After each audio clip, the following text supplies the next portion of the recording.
ਸਤਿ ਸ਼੍ਰੀ ਅਕਾਲ ਸਤਿਕਾਰਯੋਗ ਟੀਚਰਸ ਤੇ ਸਟੂਡੈਂਟਸ। ਜਿਵੇਂ ਕਿ ਤੁਹਾਨੂੰ ਪਤਾ ਹੀ ਹੈ ਕਿ ਲੋਕਡਾਊਨ ਦਾ ਸਮਾਂ ਚੱਲ ਰਿਹਾ ਹੈ ਤੇ ਅਸੀਂ ਸਕੂਲਾਂ ਵਿੱਚ ਆਪਣੀ ਕਲਾਸ ਨਹੀਂ ਲਗਾ ਸਕਦੇ ਤੇ ਸਟੂਡੈਂਟਸ ਨੂੰ ਆਨਲਾਈਨ ਸਟੱਡੀ ਕਰਵਾਉਣ ਲਈ ਅਸੀਂ ਉਹਨਾਂ ਨੂੰ WhatsApp ਤੇ ਸਟੱਡੀ ਨਾਲ ਰਿਲੇਟਡ ਮੈਟਰ ਭੇਜ ਰਹੇ ਹਾਂ। ਲੇਕਿਨ ਸਾਨੂੰ ਇਹ ਨਹੀਂ ਪਤਾ ਕਿ ਸਟੂਡੈਂਟ ਉਸ ਮੈਸੇजेस ਨੂੰ ਦੇਖ ਰਿਹਾ ਹੈ, ਕੰਮ ਕਰ ਵੀ ਰਿਹਾ ਹੈ ਜਾਂ ਨਹੀਂ। ਇਸ ਲਈ ਇੱਕ ਹੋਰ ਆਪਸ਼ਨ ਹੈ ਆਪਣੇ ਕੋਲੇ ਸਟੂਡੈਂਟ ਦੀ ਕਲਾਸ ਲਗਾਉਣ ਦੀ, ਉਹ ਹੈ ਜ਼ੂਮ ਐਪ। ਜ਼ੂਮ ਐਪ ਦੇ ਥਰੂ ਅਸੀਂ ਫੇਸ ਟੂ ਫੇਸ ਦੀ ਤਰ੍ਹਾਂ ਹੀ ਬਿਲਕੁਲ ਕਲਾਸ ਲਗਾ ਸਕਦੇ ਹਾਂ ਤੇ ਸਾਨੂੰ ਪਤਾ ਚੱਲ ਜਾਂਦਾ ਹੈ ਕਿ ਸਟੂਡੈਂਟ ਕਲਾਸ ਲਗਾ ਰਿਹਾ ਹੈ ਜਾਂ ਨਹੀਂ ਲਗਾ ਰਿਹਾ, ਸਟੱਡੀ ਕਰ ਰਿਹਾ ਹੈ ਜਾਂ ਨਹੀਂ ਕਰ ਰਿਹਾ। ਅੱਜ ਆਪਾਂ ਇਹੀ ਦੇਖਾਂਗੇ ਕਿ ਸਟੂਡੈਂਟਸ ਤੇ ਟੀਚਰਸ ਕਿਸ ਤਰ੍ਹਾਂ ਜ਼ੂਮ ਐਪ ਦੇ ਥਰੂ ਆਨਲਾਈਨ ਸਟੱਡੀ ਕਰ ਸਕਦੇ ਹਨ ਤੇ ਕਰਵਾ ਸਕਦੇ ਹਨ। ਸਭ ਤੋਂ ਪਹਿਲਾਂ ਕੀ ਕਰਨਾ ਹੈ, ਆਪਣੇ ਮੋਬਾਈਲ ਦੇ ਪਲੇ ਸਟੋਰ ਵਿੱਚ ਜਾ ਕੇ ਤੁਸੀਂ ਟਾਈਪ ਕਰਨਾ ਹੈ ਜ਼ੂਮ ਟਾਈਪ ਕਰਕੇ ਐਂਟਰ ਦਬਾਓਗੇ ਜਦੋਂ, ਤਾਂ ਆਪਣੇ ਆਪ ਹੀ ਜ਼ੂਮ ਕਲਾਊਡ ਮੀਟਿੰਗ ਐਪ ਆ ਜਾਏਗੀ। ਉਸ ਨੂੰ ਇੰਸਟਾਲ ਕਰਨਾ ਹੈ। ਇੰਸਟਾਲ ਕਰਨ ਤੋਂ ਬਾਅਦ ਓਪਨ ਕਰਨਾ ਹੈ। ਜਦੋਂ ਤੁਸੀਂ ਇਸ ਨੂੰ ਓਪਨ ਕਰੋਗੇ ਤਾਂ ਤੁਹਾਡੇ ਸਾਹਮਣੇ ਇਹ ਵਾਲੀ ਸਕਰੀਨ ਦਿਖਾਈ ਦਊਗੀ, ਜਿਸ ਦੇ ਵਿੱਚ ਤੁਹਾਨੂੰ 3 ਆਪਸ਼ਨਸ ਦਿਖਾਈ ਦੇ ਰਹੀਆਂ।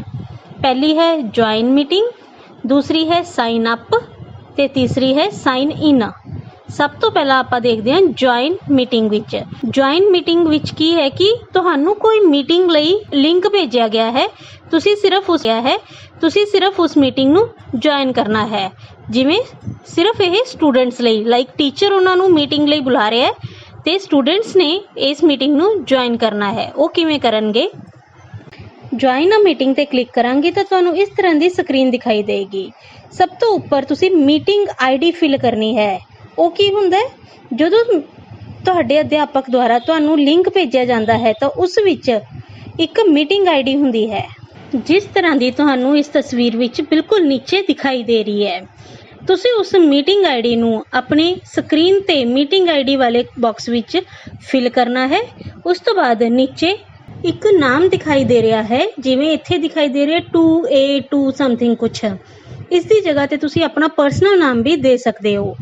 ਫਿਰ ਜੁਆਇਨ ਮੀਟਿੰਗ ਤੇ ਕਲਿੱਕ ਕਰਨਾ ਹੈ ਤਾਂ ਤੁਸੀਂ ਤੁਹਾਡੇ ਅਧਿਆਪਕ ਦੁਆਰਾ ਜੋ ਮੀਟਿੰਗ ਲਈ ਲਿੰਕ ਭੇਜਿਆ ਗਿਆ ਹੈ ਉਸ ਦੇ ਥਰੂ ਤੁਸੀਂ ਅਧਿਆਪਕ ਦੀ ਆਨਲਾਈਨ ਕਲਾਸ ਜੁਆਇਨ ਕਰ ਸਕਦੇ ਹੋ। ਉਸ ਤੋਂ ਬਾਅਦ ਦੂਸਰੀ ਆਪਸ਼ਨ ਹੈ ਸਾਈਨ ਅਪ ਦੀ। ਸਾਈਨ ਅਪ ਵਿੱਚ ਕੀ ਕਰਨਾ ਹੈ, ਤੁਸੀਂ ਆਪਣੀ ਇਸ ਆਈਡੀ ਤੇ ਸਾਈਨ ਅਪ ਕਰਨਾ ਹੈ। ਉਸ ਲਈ ਕੀ ਕਰਾਂਗੇ, ਪਹਿਲੇ ਸਾਈਨ ਅਪ ਤੇ ਕਲਿੱਕ ਕਰਾਂਗੇ ਤਾਂ ਤੁਹਾਨੂੰ ਇਹ ਵਾਲੀ ਸਕਰੀਨ ਦਿਖਾਈ ਦਊਗੀ। ਇਸ ਵਿੱਚ ਤੁਸੀਂ ਆਪਣਾ ਡੇਟ ਆਫ ਬਰਥ ਫਿਲ ਕਰਨਾ ਹੈ। ਡੇਟ ਆਫ ਬਰਥ ਜ਼ਰੂਰੀ ਨਹੀਂ ਸਹੀ ਵਾਲਾ ਫਿਲ ਕਰਨਾ, ਕੋਈ ਵੀ ਡੇਟ ਆਫ ਬਰਥ ਫਿਲ ਕਰ ਸਕਦੇ ਹੋ। ਉਸ ਤੋਂ ਬਾਅਦ ਸੈੱਟ ਤੇ ਕਲਿੱਕ ਕਰਾਂਗੇ। ਸੈੱਟ ਤੇ ਕਲਿੱਕ ਕਰਨ ਤੋਂ ਬਾਅਦ ਤੁਹਾਨੂੰ ਇਹ ਵਾਲੀ ਸਕਰੀਨ ਦਿਖਾਈ ਦਊਗੀ। ਇਸ ਵਿੱਚ ਤੁਸੀਂ ਆਪਣਾ ਈਮੇਲ ਐਡਰੈਸ ਭਰਨਾ ਹੈ, ਫਰਸਟ ਨੇਮ ਭਰਨਾ ਹੈ ਤੇ ਲਾਸਟ ਨੇਮ ਭਰਨਾ ਹੈ। ਫਰਸਟ ਨੇਮ ਤੇ ਲਾਸਟ ਨੇਮ ਉਹੀ ਹੋਏਗਾ ਜੋ ਤੁਹਾਡਾ ਜ਼ੂਮ ਐਪ ਤੇ ਹਮੇਸ਼ਾ ਹਰ ਮੀਟਿੰਗ ਵਿੱਚ ਸ਼ੋ ਕਰੇਗਾ। ਉਸ ਤੋਂ ਬਾਅਦ ਸਾਈਨ ਅਪ ਤੇ ਕਲਿੱਕ ਕਰਾਂਗੇ ਤਾਂ ਤੁਹਾਨੂੰ ਇਹ ਵਾਲੀ ਸਕਰੀਨ ਦਿਖਾਈ ਦਊਗੀ। ਤਾਂ ਇਸ ਦਾ ਮਤਲਬ ਹੈ ਕਿ ਜਿਸ ਈਮੇਲ ਐਡਰੈਸ ਨੂੰ ਤੁਸੀਂ ਇੱਥੇ ਫਿਲ ਕੀਤਾ ਸੀ, ਉਸ ਈਮੇਲ ਐਡਰੈਸ ਤੇ ਇੱਕ ਮੇਲ ਗਈ ਹੈ ਜਿਸ ਦੇ ਵਿੱਚ ਤੁਹਾਡਾ ਐਕਟੀਵੇਸ਼ਨ ਲਿੰਕ ਗਿਆ ਹੈ। ਤਾਂ ਆਪਾਂ ਉਸ ਈਮੇਲ ਐਡਰੈਸ ਨੂੰ ਖੋਲਾਂਗੇ। ਉਸ ਈਮੇਲ ਐਡਰੈਸ ਦੇ ਵਿੱਚ ਜ਼ੂਮ ਨਾਮ ਦੀ ਇੱਕ ਮੇਲ ਆਈ ਹੋਏਗੀ, ਉਸ ਨੂੰ ਓਪਨ ਕਰਾਂਗੇ ਤੇ ਐਕਟੀਵੇਟ ਲਿੰਕ ਦੇ ਉੱਪਰ ਟੱਚ ਕਰਾਂਗੇ। ਉਸ ਤੋਂ ਬਾਅਦ ਤੁਹਾਡੇ ਤੋਂ ਪੁੱਛਿਆ ਜਾਵੇਗਾ ਕਿ ਤੁਸੀਂ ਸਕੂਲ ਦੇ ਬਿਹਾਫ ਤੇ, ਮਤਲਬ ਸਕੂਲ ਦੀ ਥਾਂ ਤੇ ਰਜਿਸਟਰ ਕਰ ਰਹੇ ਹੋ ਆਪਣੇ ਆਪ ਨੂੰ। ਤਾਂ ਅਗਰ ਤੁਸੀਂ ਸਕੂਲ ਦੀ ਜਗ੍ਹਾ ਤੇ ਕਰ ਰਹੇ ਹੋ ਤਾਂ ਯੈਸ ਤੇ ਟੱਚ ਕਰੋਗੇ, ਅਦਰਵਾਈਜ਼ ਨੋ। ਆਪਾਂ ਨੋ ਤੇ ਕਰਕੇ ਨੈਕਸਟ ਤੇ ਕਲਿੱਕ ਕਰਦੇ ਹਾਂ। ਉਸ ਤੋਂ ਬਾਅਦ ਤੁਹਾਡਾ ਫਰਸਟ ਨੇਮ, ਲਾਸਟ ਨੇਮ ਤੇ ਪਾਸਵਰਡ ਮੰਗੇਗਾ।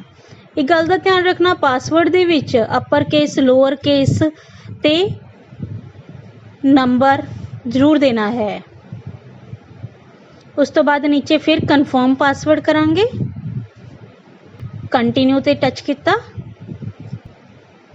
ਉਸ ਤੋਂ ਬਾਅਦ ਨੀਚੇ I am not a robot, ਉਸ ਦੇ ਉੱਪਰ ਟੱਚ ਕਰਾਂਗੇ ਤੇ ਇਨਵਾਈਟ ਤੇ ਕਲਿੱਕ ਕਰਾਂਗੇ।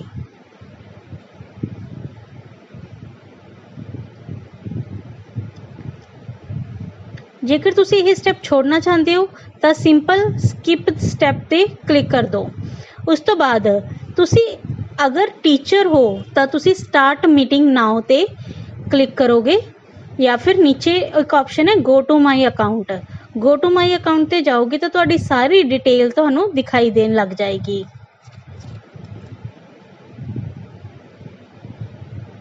ਉਸ ਤੋਂ ਬਾਅਦ ਜੇਕਰ ਤੁਸੀਂ ਆਪਣੇ ਸਟੂਡੈਂਟਸ ਨੂੰ ਆਪਣੀ ਮੀਟਿੰਗ ਲਈ ਇਨਵਾਈਟ ਕਰਨਾ ਹੈ ਤਾਂ ਸਿੰਪਲ ਕੀ ਕਰਨਾ ਹੈ, ਜ਼ੂਮ ਐਪ ਖੋਲੋਗੇ, ਉਸ ਦੇ ਵਿੱਚ ਇੱਕ ਆਪਸ਼ਨ ਦਿਖਾਈ ਦੇ ਰਹੀ ਹੈ ਸਕੈਡਿਊਲ ਦੀ।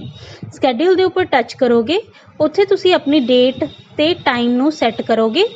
ਡਨ ਤੇ ਕਲਿੱਕ ਕਰੋਗੇ ਤਾਂ ਤੁਸੀਂ ਆਪਣੇ ਈਮੇਲ ਐਡਰੈਸ ਤੇ ਹੀ ਪਹੁੰਚ ਜਾਓਗੇ। ਉੱਥੇ ਤੁਹਾਨੂੰ ਪੂਰਾ ਟੈਕਸਟ ਦਿਖਾਈ ਦੇ ਰਹੇਗਾ, ਮਤਲਬ ਜੋ ਲਿੰਕ ਵਗੈਰਾ ਤੁਸੀਂ ਆਪਣੇ ਸਟੂਡੈਂਟਸ ਨੂੰ ਭੇਜਣੇ ਹੈ ਉਹ ਸਾਰੇ ਦਿਖਾਈ ਦੇਣਗੇ। ਉਸ ਸਾਰੇ ਨੂੰ ਸਿਲੈਕਟ ਕਰੋਗੇ, ਕਾਪੀ ਕਰੋਗੇ ਤੇ ਜਿਸ ਨੂੰ ਭੇਜਣਾ ਹੈ ਉੱਥੇ ਜਾ ਕੇ ਪੇਸਟ ਕਰ ਦੋਗੇ, ਤਾਂ ਤੁਹਾਡੀ ਮੀਟਿੰਗ ਦਾ ਜਿਹੜਾ ਇਨਵਾਈਟ ਲਿੰਕ ਹੈ ਉਹ ਤੁਹਾਡੇ ਸਟੂਡੈਂਟਸ ਜਾਂ ਫਿਰ ਜਿਸ ਪਰਸਨ ਨੂੰ ਤੁਸੀਂ ਮੀਟਿੰਗ ਲਈ ਇਨਵਾਈਟ ਕਰ ਰਹੇ ਹੋ ਉਸ ਤੱਕ ਪਹੁੰਚ ਜਾਏਗਾ।